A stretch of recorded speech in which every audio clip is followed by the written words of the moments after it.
Good morning, everyone, and welcome to Junior Achievement's Recipe for Success video and podcast show. We are live this morning out of my kitchen here in Fort Lauderdale, as opposed to our kitchen over at JA World in Coconut Creek. I am your host, Lori Salarulo, and I am the proud CEO of Junior Achievement of South Florida.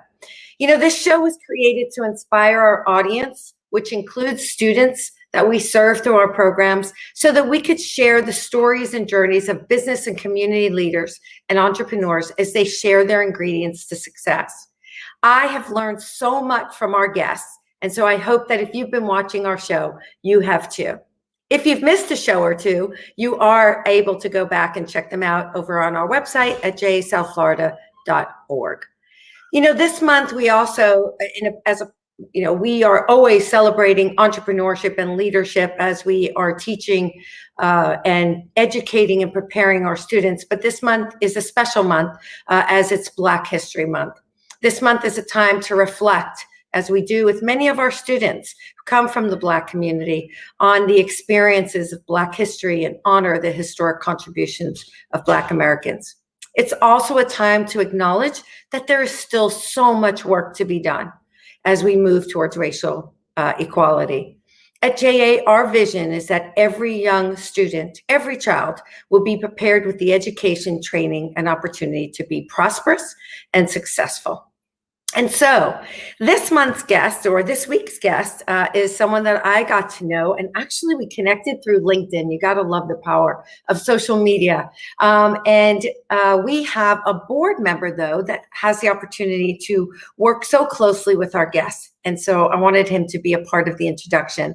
So I'm going to first introduce to you Tim Hogan, who is the External Affairs Area Manager at Florida Power and Light, but I guess I can't say more importantly, but equally as important, he is a member of the Executive Committee of Junior Achievement of South Florida, and he chairs our Government and Community Relations Committee, and I have the pleasure and honor to work with him. So good morning, Tim. Good morning. Happy to be here. Always a pleasure to see you, Lori. Hope all is well on your end, and that's a beautiful kitchen, if I may add. Thank you, sir. Doesn't get too much use, but it's pretty. I completely understand. So listen, we'll dive right in. You know, FPL, Florida Power and Light Company, and NextEra Energy, we're proud partners with Junior Achievement, as we have been over the last 25 years or so. And I know, as you mentioned a moment ago, me serving on the board is definitely an honor for the last 5.5 years as well. So I'll dive right in. We have one of our senior executives here, Mark Hickson. I'll read a little bit about his bio, and I'll pass it back to you. How's that, Lori? Sounds perfect. Fantastic. So Mark Hickson is an Executive Vice President of Corporate Development Strategy, Quality, and Integration with NextEra Energy Incorporated. In this role, he works to identify and prioritize top quality and process improvement initiatives across the company, as well as corporate strategy, mergers, acquisitions, and integration activities. Mr. Hickson is also Executive Vice President in Strategy and Corporate Development for NextEra Energy Partners, a growth-oriented limited partnership with NextEra Energy Incorporated. NextEra Energy Partners acquires, manages, and owns contracts, clean energy projects with stable, long-term cash flows. He also serves on the board of directors for NextEra Energy Partners. Mr. Hickson joined NextEra Energy in 2012 as Vice President of Corporate Development and Operational Excellence. In 2015, he was named Senior Vice President of Corporate Development, Strategy, Quality, and Integration. In 2017, he was promoted to the current position. Prior to joining NextEra Energy, Mr. Hickson worked at Merrill Lynch, where he was given increasing levels of responsibilities from 1997 through 2012. He also served as the Managing Director of Global Mergers and Acquisitions until that time frame. And last but not least, Mr. Hickson actually holds a degree in aerospace engineering from Texas A&M University and an MBA from Columbia University, where he graduated with honors. Lori, I'll pass it over to you and look forward to this great, engaging conversation. Thanks again. Oh, good morning, Mark. Come on in and join us. There he is. How are you? Quite the introduction and quite the resume, I must say. That was. I hope I have enough interesting things to back up that background. But I think you do. I think from our conversation previously, that was what intrigued me and wanted to invite you to be with us this morning.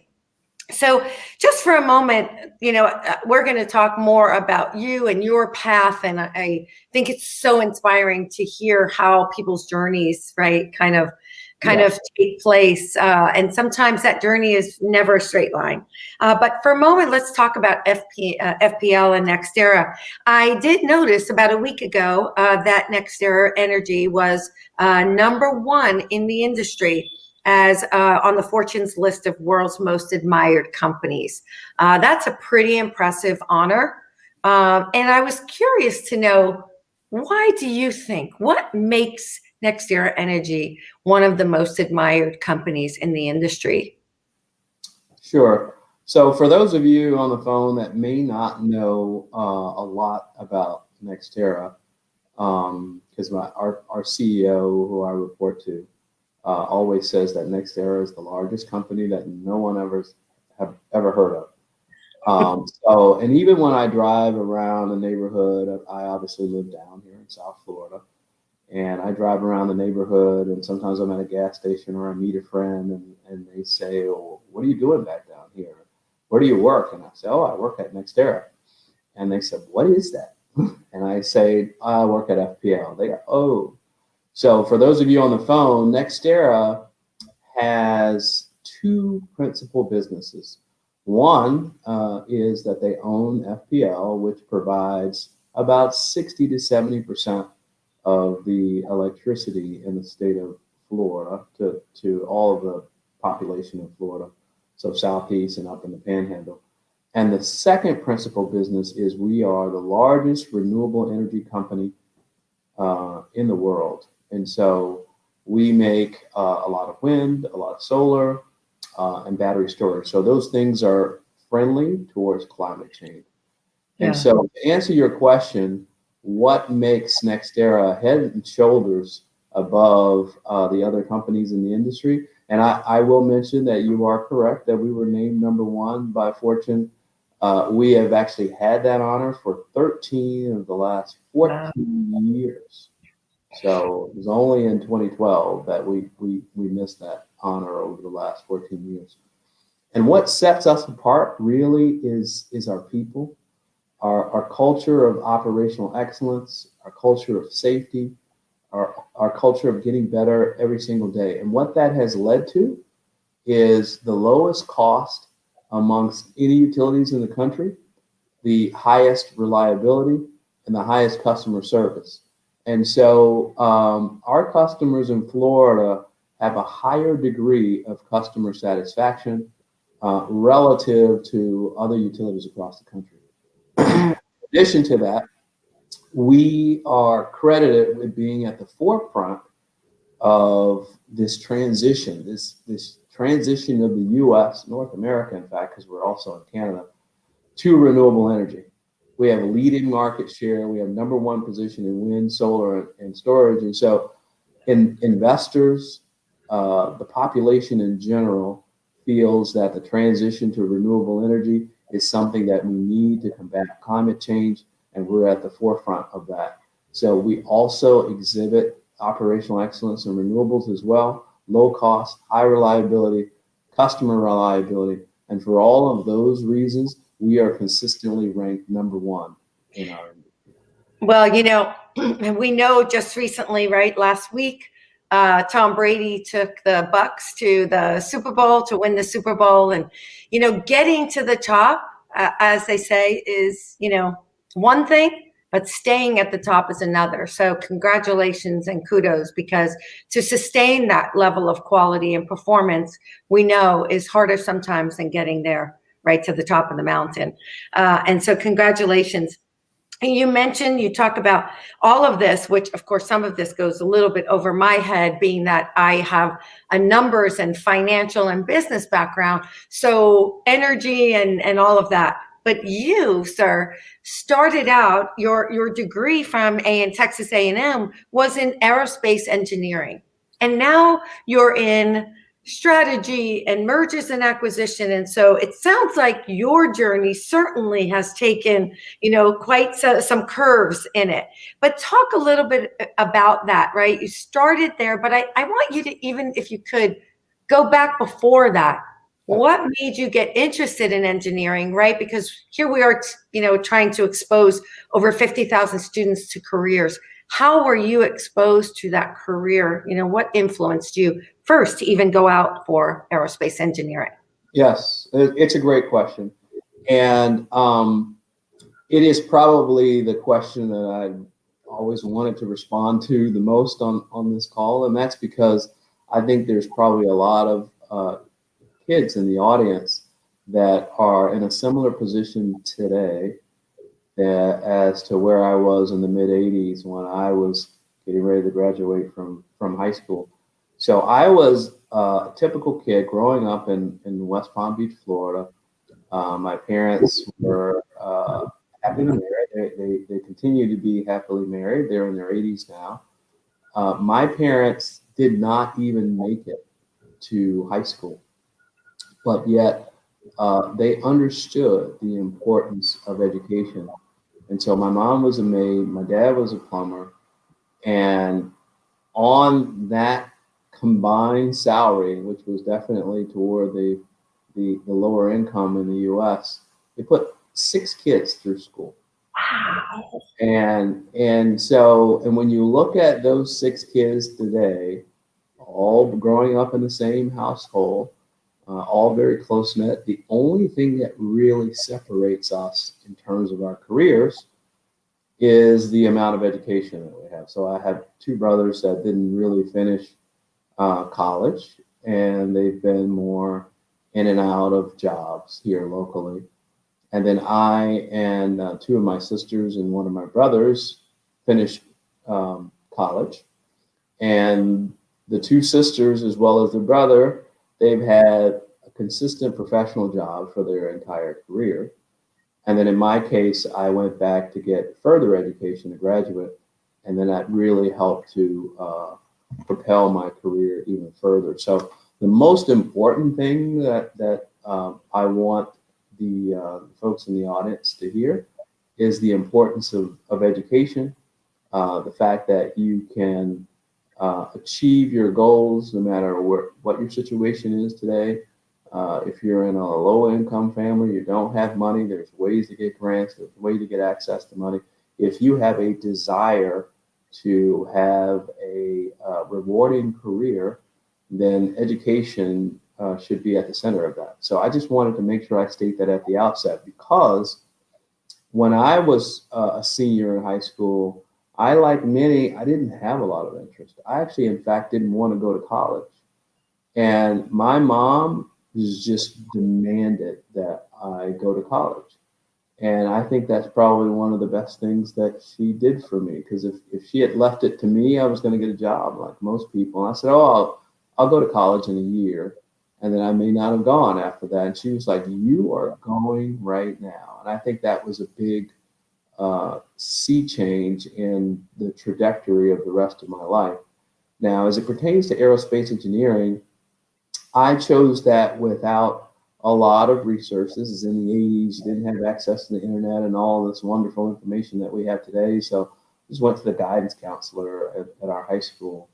And I chose it probably in one hour visit with a guidance counselor. So even though I was born and raised in Florida, I went off to Texas A&M. So I got accepted into Texas A&M University, as well as the University of Florida, but I chose to go to Texas A&M. Now, for those of you on the phone who are in the audience who are familiar with Florida A&M, Texas A&M is not a historically Black college. It's actually Texas A&M Prairie View, that is, so it's a little bit detailed there. But so I went to Texas A&M. I started with aerospace engineering. I sort of liked it, but not really. But I was one of those people that was determined not to change my major. I will, by the way, and this is another point that I would make, because I came from a low-income family, I wanted to put myself through school.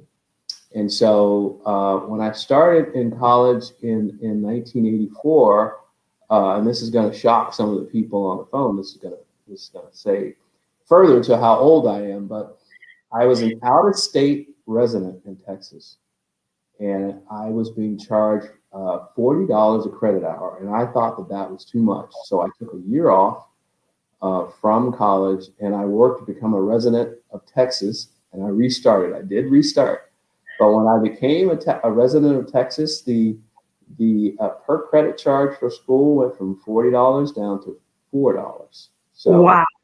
imagine those today, $4 a credit hour. So I proceeded through college at $4 a credit hour, but I was determined not to change my major because I was working, I was paying for my own school, and I did not want to burn any of those credits. So I graduated aerospace engineering.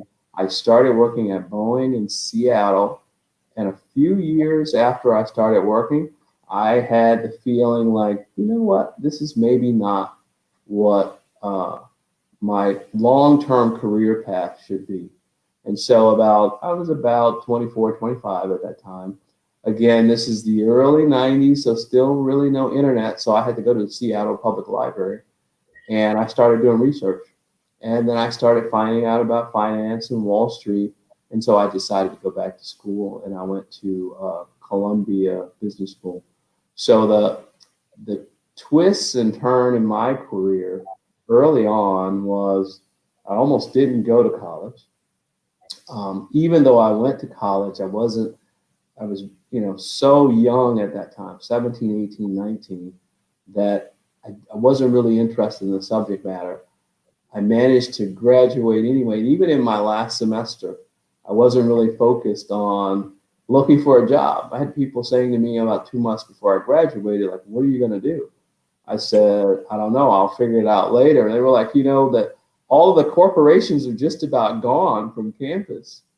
And so I got lucky, and Boeing and some of the other companies had yet to go. And so I really, as I matured at 23 and 24, and I started at Boeing, that was when I kind of said, you know what, I've done pretty well so far, but now that I'm mature and I understand the importance of education, I'm really going to find what I want to do, and I'm really going to excel at it. And so when I went to Columbia to go back for finance, I graduated with honors because I was much more mature, much more focused on it. And that really allowed me to change my career from aerospace engineering and move into Wall Street. Yeah, so many things that I can take away from that story, and there's a few things that I definitely want to ask. Number one of your ingredients that all kids should hear is you need to listen to your mom. Okay, Yes. yes. Yes. A lot of times today, the parents either are not encouraging, they're not involved, or they are, and the kids, don't really want to listen. And so I think that sometimes, knowing that you have that parent who cares about you and is interested in you having the most successful and happy future, right? We need to listen to them a little bit more. But you said a couple of things that caught my attention. One was you mentioned that Texas A&M was not typically a school for Black young people, right, to attend. And we're in Black History Month, so I can't help but want to ask you, was that a challenge at that time to be in an environment, right, where you were the minority in a sense? What was that like? Did it affect your education, your comfort level there? And how did you deal with that, if it did? Yeah, it's a really good question. I would say that interestingly enough, even though Texas A&M had very few African Americans, it is a predominantly white university. But what I will say is really the difference between even students who are still kids that were 18 to 22 years old versus when I was in school, junior high school and high school down here in South Florida. I find that the younger kids the more harsh they can be. And so my point is, I probably heard a lot more difficult things to be, because I went to a predominantly white high school, John I. Leonard in Lake Worth. I went to a predominantly white middle school in Gulfview. And so, but when kids are younger, they tend to say more things that are just off the top of their mind. And so my point is, when I got to college, I actually really didn't hear any things that made me feel like, gosh, why am I here? I can't focus. I can't be my best. And I'm sure that comes up, but it didn't come up for me nearly as much as it did in junior high and high school. So Yeah. that was not, fortunately, that was not much of an issue. And I will say, and that is in Texas, in the South, you tend to run into more of those issues than you do in the North. And so when I went to Columbia Business School, I was in my mid-20s. Most of the students were in the mid-20s. New York is a very diverse city, and I have none of those. I mean, the diversity is very high there, so I have none of those issues. So very few at Texas A&M, a lot less than junior high school and high school. Yeah, I think a lot of our kids, I was reading something interesting. I'm reading a book right now called Unapologetically Ambitious, and it's written by a Black woman who talks about, being younger. But as I started to research more, because we have a big initiative around girls, as a matter of fact, big event coming in March called Girls Rule, Ignite Your Superpower. But one of the things that I read that was so interesting, and it said, by the age of 6, children actually begin to believe, right, the stereotypes, the racial, sexual, sexism, those stereotypes that people place on them, especially young girls, begin to actually believe and limit, right, in their head what their opportunities could be because of those perceptions and stereotypes. I absolutely agree with that. So Absolutely agree with that.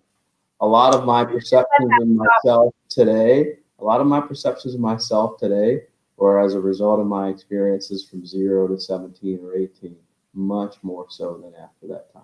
Because people, honestly, they mature and they become politically correct, and it's harder to be politically correct when you're a kid from 0 to 17. Right. Yeah. So how do you, and somebody asked this question, what are your other driving forces? And so you could ask it that way, or I might also say to you, so what is it about Mark Hickson that got you past, right, some of those, you could have let some of those stereotypes shape who you are today. Instead, you push through those stereotypes and perceptions, right? And got to where you are. So what was that drove you past that? Because not all of our kids have that. Yes, and that's why, because this is, 30-minute discussion of something very, very important to me. There's a lot of things that I wish that if I had to do over and I was the age, I would trade where I am today to go back to where a lot of the audience is, because knowing what I know now, I would kill it the second time around. But I'm sure there's a lot of people in that position. But the thing that I want to stress, much more so than what I did, and most of what I did is simply just hard work, and I'll just kind of leave it at that. But the most important thing for the audience on the phone to understand is A, the importance of education, and B, especially for those who might be interested in finance, or those who might be interested in STEM type programs of science, technology, engineering, and math, the importance of the right opportunity early on in your career. So you get, in my case, I get undergraduate education, graduate education at 2 top institutions. And then I'm afforded the opportunity to work on Wall Street, which Wall Street, when you first start, you're working so many hours.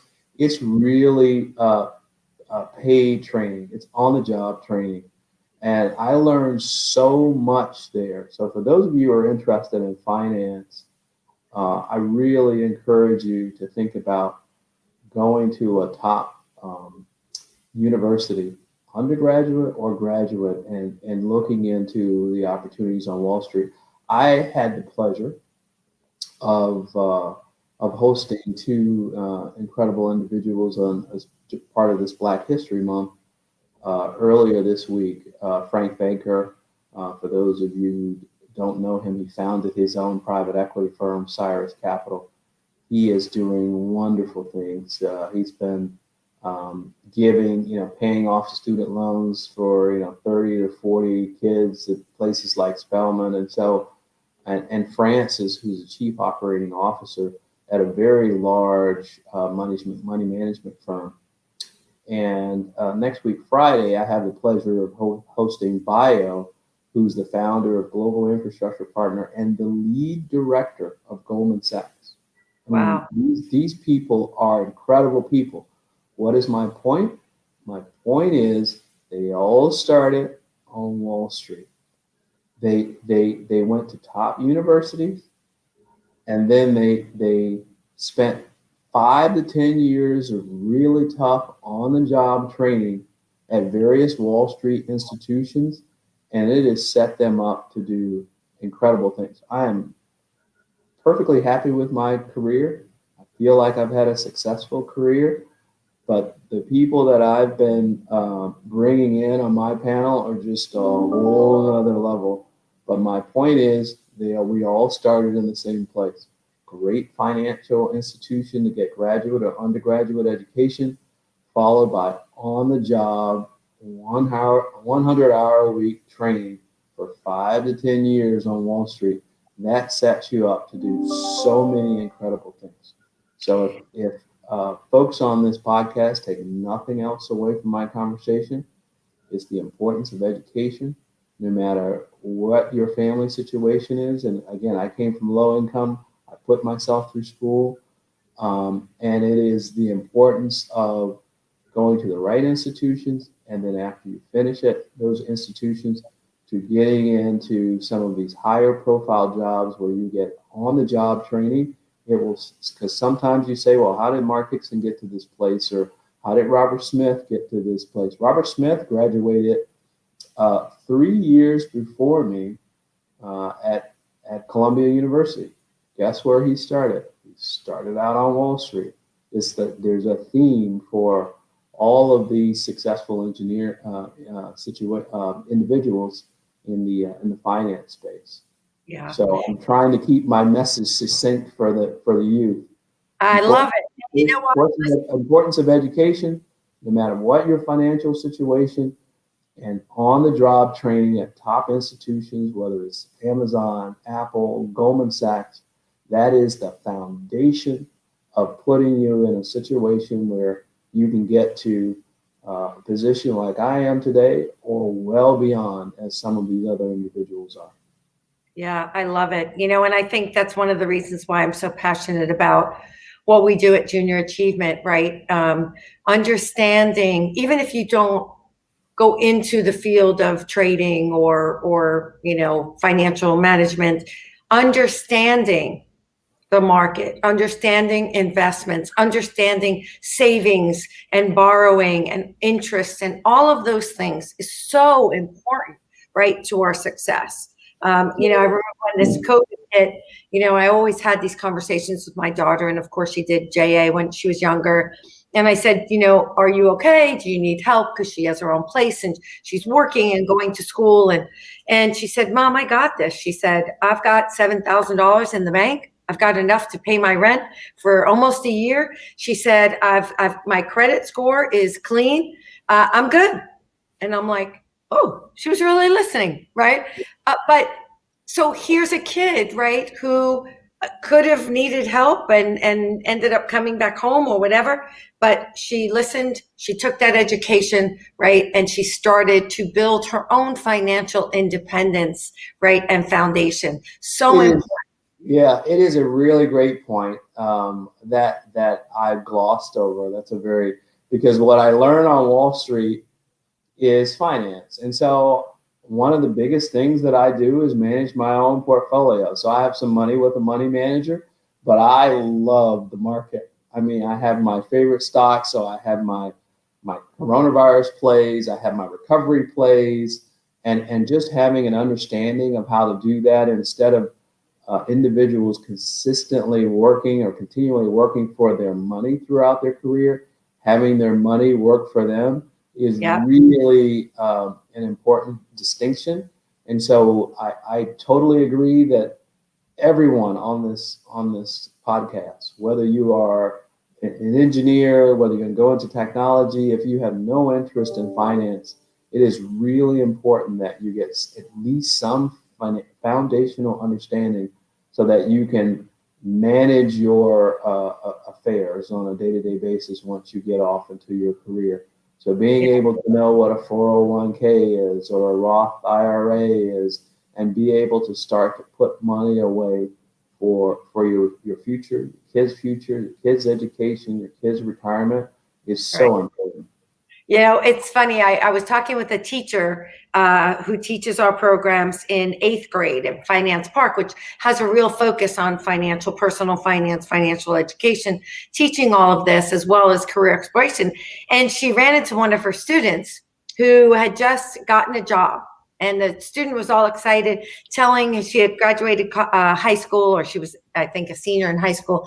She got a job, and the teacher said to her, "Well, now that you got a job, what are you going to do?" And the kid looked at her and she said, "I'm going to pay myself first." And she said, "All right, I love that."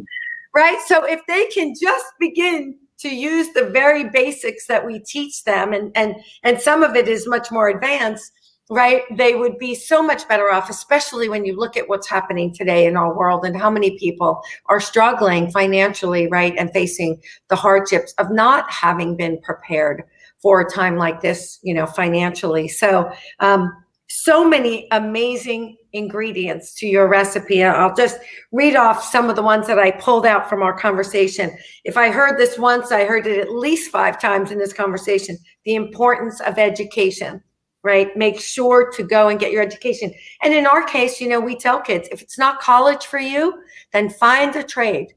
Right? Yes. Go get your certification, because you can make just as much money as a plumber and then becoming an entrepreneur as you can as a professional. Exactly. So as long as you find that trade, whatever that education looks like, the desire to succeed. You talked about desire. You talked about following your gut, right? When it doesn't feel right, and you made that shift to a new career. Mm-hmm. Listening to your mom, I had that one down there.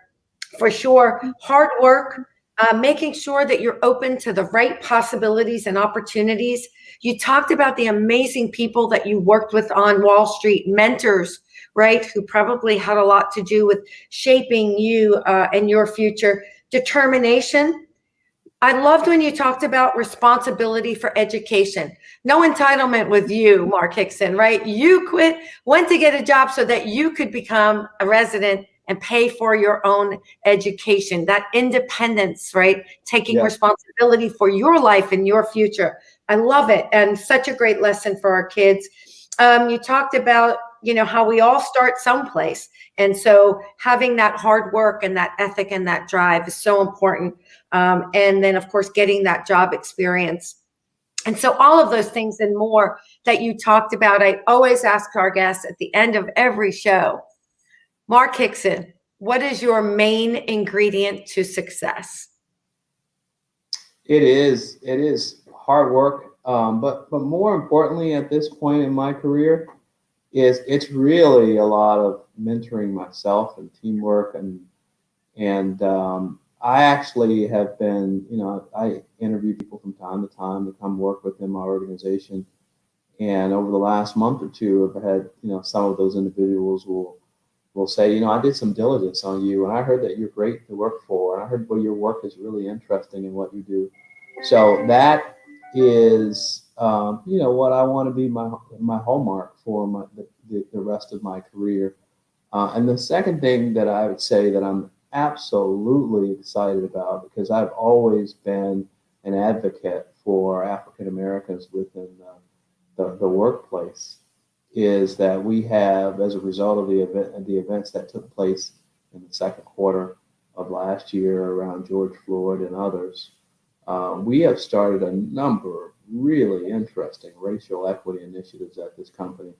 And of all the things I've done in my career, there is nothing that I'm more excited about than our racial equity initiative. That is for African Americans, trying to find them better opportunities within the company, better career paths within our company. The second is giving to non-for-profit organizations across the country that are for the benefit of people of color. And the third is two-pronged. One is more supplier diversity. We spend over $10 billion a year at our company, and we dole that out through various contracts to suppliers. And so we have now put targets in place to increase our supplier diversity. And then the last is venture investing, where we make investments in funds where those funds are invested in companies that benefit the African American community. I mean, of my entire 25-year plus in the finance community and being a consistent advocate for African Americans, to be in a situation that I'm at now, to really make a big difference in so many areas is truly exciting for me. It may be the best thing I ever do in my entire career. Yeah, I love it. What a legacy, huh? Yeah, I know I recently learned from Juliet, and Tim shared a lot of the work around DEI that NextEra Energy is doing.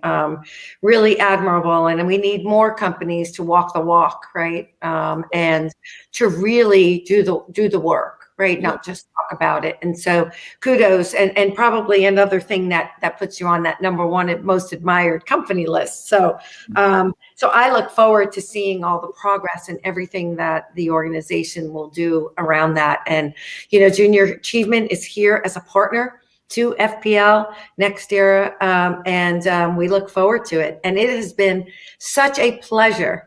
I've now had the chance to speak with you twice. I think we're going to need a third time because there's so much more to talk about. And I know that you're going to be speaking with our kids soon. And so I am thrilled about the impact that you'll have on their lives as well. And so I just want to say thank you for being with us. Thank you for sharing so openly. And thank you for the chance to get to know you better. Well, thank you for reaching out to me. And I when you contacted me about the opportunity to speak to kids in South Florida, and I think about the fact that that is where my life began, I thought what you're doing is just really important. So kudos to you. And so anything I can do to be helpful to spreading the message of junior achievement throughout South Florida, I will be happy to do so. So I thank you for having me on this podcast, and I look forward to working with you going forward. Well, same here. Tim, you want to come back in and say goodbye with us? Thank everyone for joining us. Absolutely. Mark, I really appreciate your time. We know your calendar is full, as is yours, Lori, but it's always great to just sit back and take notes mentally and reflect upon what a successful career you've had and all the great points. Me being an electric engineer and kind of changing my background to external affairs now, 18 plus years with the company. Sometimes you do take turns and bends and twists, but excuse me, at the end of the day, it's very rewarding to work for NextEra Energy and FPL, Florida Power and Light Company. It's a passion that I have as well, and just an honor to be here. So thank you, Lori, for the opportunity, for the introduction. You are so welcome. And to our viewers who were watching today and listening today, thank you so much for being with you. I know you had to be as inspired as I am. Thank you for your questions and your feedback in our chat. I want to encourage everyone, as Mark said, he's going to be speaking with our students. If you want to affect and impact a young person's life, you can absolutely be the change for them. You can help them to build a successful and prosperous future. So please find a way, check out our website and get involved. And if you are a woman out there or a girl, we want you involved in Girls Rule. So check that out as well. March is International Women's Month. And so we will be doing we have a keynote speaker coming, awesome keynote speakers. with our young women, young Black American entrepreneurs and founders who will be talking with our girls, workshops on all these kinds of topics we talked about today. Just really exciting stuff. And, we hope that you'll join us as well. So thanks everyone for watching. Thank you again, Mark, and thank you, Tim. And I look forward to seeing you on our next episode of JA's Recipe for Success. Keep on cooking. All right, take care. Bye-bye.